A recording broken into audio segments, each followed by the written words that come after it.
Brethren, it's impossible to adequately express the staggering sense of responsibility I feel tonight in accepting this responsibility and assignment. Like the mule who entered the Kentucky Derby, I know I probably shouldn't be here, but I sure like the company it lets me keep. Tonight I include in that company my son Matt, whom I love with all my heart. I pray earnestly for the Spirit of the Lord to be with us in our assignment. The recent study to which Elder Larson has just referred has forcefully confirmed statistically what we have been told time and time again.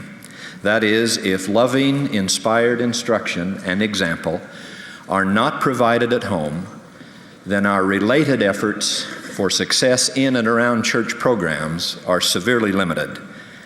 It is increasingly clear that we must teach the gospel to our families and live those teachings in our homes, or run the risk of discovering too late that a primary teacher or priesthood advisor or seminary instructor could not do for our children what we would not do. May I offer just this much encouragement regarding such a great responsibility. What I cherish in my relationship with Matt is that he is, along with his mother and sister and brother, my closest, dearest friend. I would rather be at this priesthood meeting tonight with my son than with any other male companion in this world. I love to be with him. We talk. We laugh a lot. We play one-on-one basketball. We play tennis and racquetball, though I do refuse to golf with him. That's a private joke. We discuss problems. I am the president of a small university. He is the president of a large high school class. We compare notes and offer suggestions and share each other's challenges. I pray for him, and I've cried with him, and I'm immensely proud of him.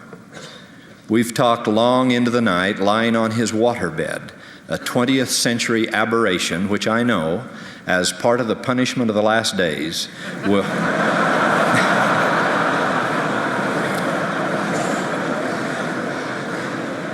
one day burst and wash the entire family helplessly into the streets of Provo. That's another little private joke. I feel I can talk to Matt about how he's enjoying his seminary class because I try to talk to him about all of his classes at school. We often imagine together what his mission will be like because he knows how much my mission meant to me. And he asks me about temple marriage because he knows I'm absolutely crazy about his mother. He wants his future wife to be like her and for them to have what we have. Now, even as I speak, I know that there are fathers and sons in this meeting tonight who feel they do not have any portion of what is here described. I know there are fathers who would give virtually their very lives to be close again to a struggling son. I know there are sons in our meeting who wish their dads were at their side tonight or any night. I've wondered how to speak on this assigned topic without sounding self-righteous on the one hand or offending already tender hearts on the other. In answer to that challenge, I simply say to us all, young and old, never give up. Keep trying, keep reaching, keep talking, keep praying, but never, never give up. Above all, never pull away from each other. May I share with you one brief and painful moment from my own inadequate experiences and efforts as a father. Early in our married life, my young family and I were laboring through graduate school at a university in New England. My wife, Pat, was the Relief Society president in our ward, and I was serving in our stake presidency. I was going to school full-time and teaching half-time. We had 2 small children then, with little money and lots of pressure. In fact, our life was about like yours.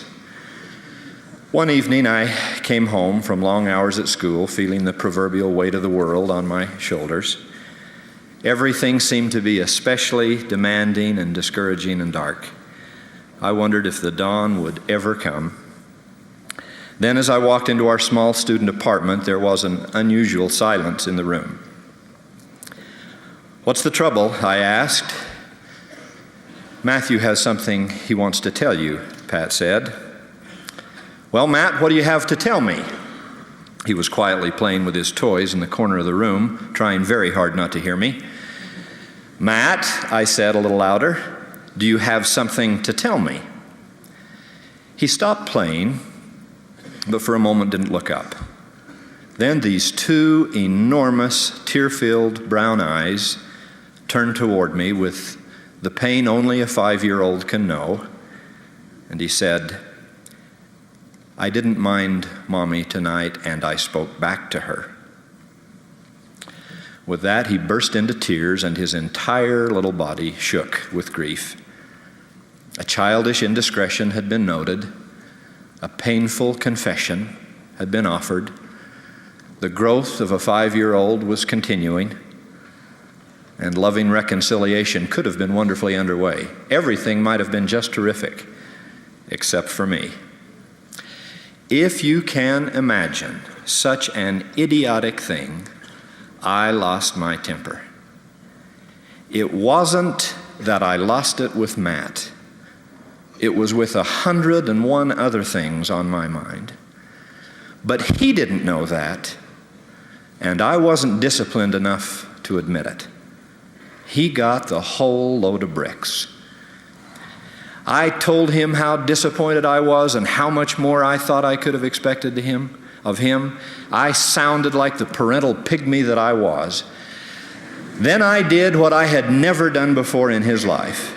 I told him to go straight to bed and that I would not be in to say his prayers with him or to tell him a bedtime story.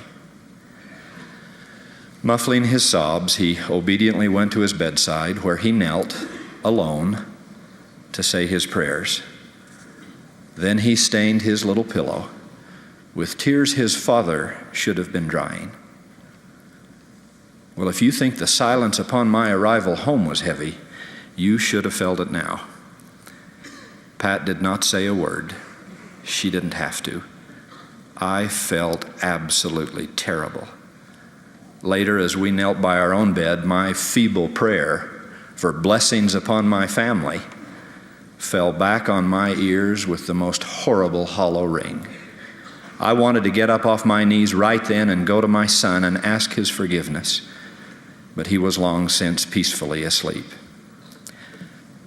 My relief was not so soon coming, but finally I did fall asleep and began to dream, which I seldom do. I dreamed Matt and I were packing 2 cars for a move. For some reason, his mother and baby sister were not present.